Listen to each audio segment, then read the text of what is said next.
ಮಂತ್ರಿಯಾದ್ರೂ B ನಾಗೇಂದ್ರಗೆ ತಪ್ಪದ ಸಂಕಷ್ಟ. ವಾಲ್ಮೀಕಿ ಹಗರಣದಲ್ಲಿ ಮುಂದುವರೆದಂತಹ ಕಾನೂನು ಹೋರಾಟ ಈಗಾಗಲೇ ಬಿ ನಾಗೇಂದ್ರ ವಿಚಾರಕ್ಕೆ ಸಂಬಂಧಪಟ್ಟಂತೆ ಬೇಲ್ನಲ್ಲಿ ಹೊರಗಿರುವಂತಹ ಬಿ ನಾಗೇಂದ್ರ. ಯಾಕಂದ್ರೆ ವಾಲ್ಮೀಕಿ ಹಗರಣ ಅಕ್ರಮ ಹಣ ವರ್ಗಾವಣೆ ವಿಚಾರದಲ್ಲಿ ಸಿಲುಕಾಕೊಂಡು ಆ ಸಂದರ್ಭದಲ್ಲಿ ರಾಜೀನಾಮೆ ಕೊಟ್ಟಿದ್ದು ಕೂಡ ಉಂಟು. ಬಟ್ ಈಗ ಮತ್ತೆ ಹೈಕಮಾಂಡ್ ಮತ್ತೆ ಸರ್ಕಾರ ಅವಕಾಶವನ್ನ ಮಾಡಿಕೊಟ್ಟಿದೆ ಬಿ ನಾಗೇಂದ್ರಗೆ. ಬಟ್ ಈ ಸಂಕಟ ತಪ್ಪಿ ಬಿಡ್ತಾ ಅಂತ ನೋಡಿದ್ರೆ ಅದು ಸಾಧ್ಯ ಇಲ್ಲ. ಯಾಕಂದ್ರೆ ಕಾನೂನಿನ ಚೌಕಟ್ಟಿನಲ್ಲಿ ಕಾನೂನಿನ ಅಡಿಯಲ್ಲೇ ಇರುವಂತ ಬಿ ನಾಗೇಂದ್ರ ಸದ್ಯಕ್ಕೆ ಜಾಮೀನಿನ ಮೇಲೆ ಹೊರಗಡೆ ಇದ್ದಾರೆ. ವಾಲ್ಮೀಕಿ ಹಗರಣದಲ್ಲಿ ಮುಂದುವರೆದಂತ ಕಾನೂನು ಕಂಟಕ. ನಾಗೇಂದ್ರ ಜಾಮೀನು ಷರತ್ತು ಸಡಿಲಿಕೆಗೆ ಕೋರ್ಟ್ ನಕಾರವನ್ನ ಕೊಟ್ಟಿದೆ. ದಿಲ್ಲಿಗೆ ಪ್ರಯಾಣಿಸಲು ಅನುಮತಿ ಕೋರಿ ನಾಗೇಂದ್ರ ಅರ್ಜಿಯನ್ನ ಸಲ್ಲಿಸಿದ್ರು. ದೆಹಲಿಯ ಕಾಂಗ್ರೆಸ್ ಸಭೆಯಲ್ಲಿ ಭಾಗಿಯಾಗಲು ಅರ್ಜಿಯನ್ನ ಸಲ್ಲಿಸಿದ್ರು. ಬಟ್ ಅದಕ್ಕೆ ಕೋರ್ಟ್ ನೋ ಅಂತ ಹೇಳಿದೆ. ನಾಗೇಂದ್ರ ದಿಲ್ಲಿ ಪ್ರವಾಸದ ಅರ್ಜಿ ವಜಾಗೊಳಿಸಿದ ಕೋರ್ಟ್ 15 ದಿನಗಳ ಕಾಲ ಜಾಮೀನು ಷರತ್ತಿನಲ್ಲಿ ಸಡಿಲಿಕೆ ನೀಡಬೇಕು. ಸದ್ಯ ಬಿ ನಾಗೇಂದ್ರ ದೆಹಲಿ ಪ್ರಯಾಣಕ್ಕೆ ಕೋರ್ಟ್ ಬ್ರೇಕ್ ಅನ್ನ ಕೊಟ್ಟಿದೆ.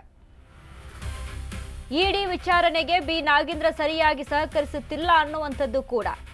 ಜನಪ್ರತಿನಿಧಿಗಳ ವಿಶೇಷ ನ್ಯಾಯಾಲಯದಲ್ಲಿ ಇಡಿ ವಾದ.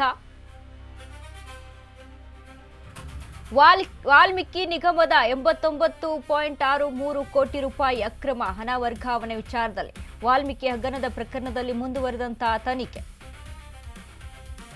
ಬಿ ನಾಗೇಂದ್ರಗೆ ಸಂಕಷ್ಟ. ಅಫ್ಕೋರ್ಸ್ ಈಗಾಗಲೇ ಏನು ವಾಲ್ಮೀಕಿ ಹಗರಣದಲ್ಲಿ ಅಕ್ರಮ ಹಣ ವರ್ಗಾವಣೆ ವಿಚಾರದಲ್ಲಿ ಆ ಕೇಸನ್ನ ಈಗಲೂ ಕೂಡ ಏನು ಕೇಸಿಂದ ಮುಕ್ತಿಗೊಂಡು ಬಿಟ್ಟಿದ್ದಾರೆ ಬಿ ನಾಗೇಂದ್ರ ಅಂತ ಅಂದ್ರೆ ಇಲ್ಲ, ಜಾಮೀನಿನ ಮೇಲೆ ಹೊರಗಿದ್ದಂಥದ್ದು. ಹಾಗಾಗಿ ಎಲ್ಲೂ ಕೂಡ ದೇಶವನ್ನ ಬಿಟ್ಟು ವಿದೇಶಿ ಪ್ರಯಾಣವನ್ನ ಬೆಳೆಸುವಂತಿಲ್ಲ. ಹೀಗಾಗಿ ಒಂದಿಷ್ಟು ಷರತ್ತುಬದ್ಧ ಜಾಮೀನನ್ನ ಕೋರ್ಟ್ ಕೊಟ್ಟಿದೆ.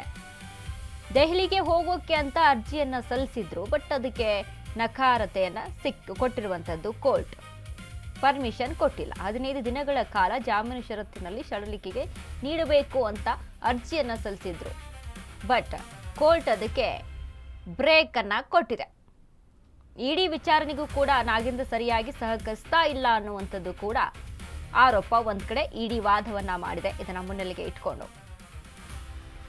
ನೋಡಿ, ಬಳ್ಳಾರಿಯ ಶಾಸಕ ಬಿ ನಾಗೇಂದ್ರ ವಿಚಾರಕ್ಕೆ ಸಂಬಂಧಪಟ್ಟಂತೆ ವಾಲ್ಮೀಕಿ ಹಗರಣ ಆಯಿತು ಅಲ್ಲ, ರಾಜಕೀಯ ಯಾವ ಮಟ್ಟಕ್ಕೆ ಇರುತ್ತೆ, ಯಾವ ರೀತಿಯಾಗಿ ನಡ್ಕೊಳ್ತಾರೆ ಅನ್ನುವಂಥದ್ದನ್ನ ಒಂದ್ ಸ್ವಲ್ಪದಲ್ಲಿ ನಾವು ಮಾತನಾಡೋದಾದ್ರೆ,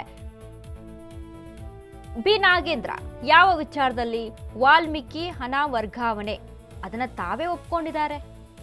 ಅದೇ ಅಷ್ಟು ಅಮೌಂಟ್ ಅಲ್ಲ, ಇಷ್ಟ ಅಮೌಂಟು ಅಂತ ಬಾಯಿ ಬಿಟ್ಟು ನಾಚಿಕೆ ಬಿಟ್ಟು ಹೇಳಿದ್ದಾರೆ. ಆ ರೀತಿಯಾಗಿ ಇಷ್ಟು ಹಣ ಇಲ್ಲಿ ವರ್ಗಾವಣೆ ಆಗಿರೋದುಂಟು ಅನ್ನುವಂಥದ್ದನ್ನ. ಅಷ್ಟೆಲ್ಲ ಆದ್ರೂ ಕೂಡ ರಾಜೀನಾಮೆಯನ್ನ ಕೊಡ್ತಾರೆ. ರಾಜೀನಾಮೆಯನ್ನ ಕೊಟ್ಟು ಅದಾದ ಬಳಿಕ ಮತ್ತೆ ಈ ಒಂದು ವಿಚಾರಕ್ಕೆ ಸಂಬಂಧಪಟ್ಟಂತೆ ಕೇಸ್ ಕೂಡ ಮುಂದುವರಿಯುತ್ತೆ, ಅದರಲ್ಲಿ ಜಾಮೀನು ಸಿಗುತ್ತೆ. ಈ ರೀತಿಯಾಗೆಲ್ಲ ಅನುಭವಿಸಿ ಈಗ ಮತ್ತೆ ಅವರಿಗೆ ಸಚಿವ ಸ್ಥಾನವನ್ನ ಒದಗಿಸಿಕೊಟ್ಟಿದೆ ಸರ್ಕಾರ. ಇನ್ನು ಇಡಿ ವಾದವೇನಿದ್ರಲ್ಲಿ ಅರ್ಜಿದಾರರು ನವದೆಹಲಿಗೆ ಯಾವ ಉದ್ದೇಶಕ್ಕಾಗಿ ತೆರಳುತ್ತಾ ಇದ್ದಾರೆ ಎಂಬುದಕ್ಕೆ ಸಂಬಂಧಿಸಿದಂತೆ ಯಾವುದೇ ಸಮರ್ಪಕ ವಿವರಣೆ ನೀಡ್ತಾ ಇಲ್ಲ. ಅಷ್ಟೇ ಅಲ್ಲದೆ ಪ್ರಯಾಣದ ಅಗತ್ಯತೆಯನ್ನ ಬೆಂಬಲಿಸುವ ಸೂಕ್ತ ದಾಖಲೆಗಳನ್ನು ಸಹ ನ್ಯಾಯಾಲಯಕ್ಕೆ ಒದಗಿಸಿಲ್ಲ ಅನ್ನೋದು ಇಡಿ ವಾದಿಸಿತ್ತು. ಇದರ ಜೊತೆಗೆ ನಾಗೇಂದ್ರ ಅವರು ಇಡಿ ವಿಚಾರಣೆಗೆ ಸೂಕ್ತ ರೀತಿಯಲ್ಲಿ ಸಹಕರಿಸ್ತಾ ಇಲ್ಲ ಎಂದು ಆರೋಪಿಸಿದಂತ ಇಡಿ ವಕೀಲರು ಯಾವುದೇ ಕಾರಣಕ್ಕೂ ಅವರ ಅರ್ಜಿಯನ್ನ ಪುರಸ್ಕರಿಸಬಾರದು ಎಂದು ಪೀಠವನ್ನ ಕೋರಿದ್ರು. ಎರಡೂ ಕಡೆಯ ವಾದ ಪ್ರತಿವಾದವನ್ನ ಆಲಿಸಿದಂತ ಜನಪ್ರತಿನಿಧಿಗಳ ವಿಶೇಷ ನ್ಯಾಯಾಲಯವು ಜಾರಿ ನಿರ್ದೇಶನಾಲಯದ ಆಕ್ಷೇಪಣೆಯನ್ನ ಮಾನ್ಯ ಮಾಡಿ ನಾಗೇಂದ್ರ ಅವರ ಅರ್ಜಿಯನ್ನ ವಜಾಗೊಳಿಸಲಾಗಿದೆ. ಇದರಿಂದಾಗಿ ವಾಲ್ಮೀಕಿ ನಿಗಮದ ಬಹುಕೋಟಿ ಹಗರಣದ ತನಿಖೆ ಎದುರಿಸ್ತಾ ಇರುವಂತಹ ನಾಗೇಂದ್ರ ಅವರಿಗೆ ಸದ್ಯಕ್ಕೆ ರಾಜಧಾನಿ ದೆಹಲಿಗೆ ತೆರಳುವಂತ ಅವಕಾಶ ಸಿಗದಂತಾಗಿದೆ. ನೋಡಿ, ಅಂದ್ರೆ ಸೂಕ್ತವಾದಂತ ದಾಖಲೆಗಳನ್ನ ಒದಗಿಸಬೇಕು. ಯಾವ ಕಾರಣಕ್ಕೆ ಹೋಗ್ತಾ ಇದ್ದೀರಾ, ಆ ದಾಖಲೆ ಏನ್ ಕೇಳುತ್ತಲ್ಲ ಕೋರ್ಟ್, ನ್ಯಾಯಾಲಯ ಏನ್ ಕೇಳುತ್ತಲ್ಲ ಆ ಸೂಕ್ತವಾದಂತ ದಾಖಲೆಗಳನ್ನ ಒದಗಿಸಬೇಕಾಗುತ್ತೆ. ಬಟ್ ಅದು ದಾಖಲೆಗಳನ್ನ ಸರಿಯಾಗಿ ಕೊಟ್ಟಿಲ್ಲ. ಇಡಿ ವಾದ ಇನ್ನು ವಿಚಾರಣೆಗೂ ಕೂಡ ಸರಿಯಾಗಿ ಸಹಕರಿಸ್ತಾ ಇಲ್ಲ ಅನ್ನುವಂಥದ್ದನ್ನು ಕೂಡ ಒಂದು ಆರೋಪವನ್ನ ಮುನ್ನೆಲೆಗೆ ಇಟ್ಟಿದೆ. ಇನ್ನೂ ಕೂಡ ಅದರಿಂದ ಕಂಪ್ಲೀಟ್ ಆಗಿ ಹೊರ ಬಂದಿಲ್ಲ. ಬಟ್ ಸರ್ಕಾರ ಸಚಿವಗಿರಿಯನ್ನ ಕೊಟ್ಟಿದೆ ಬಿ ನಾಗೇಂದ್ರ ಅವರಿಗೆ.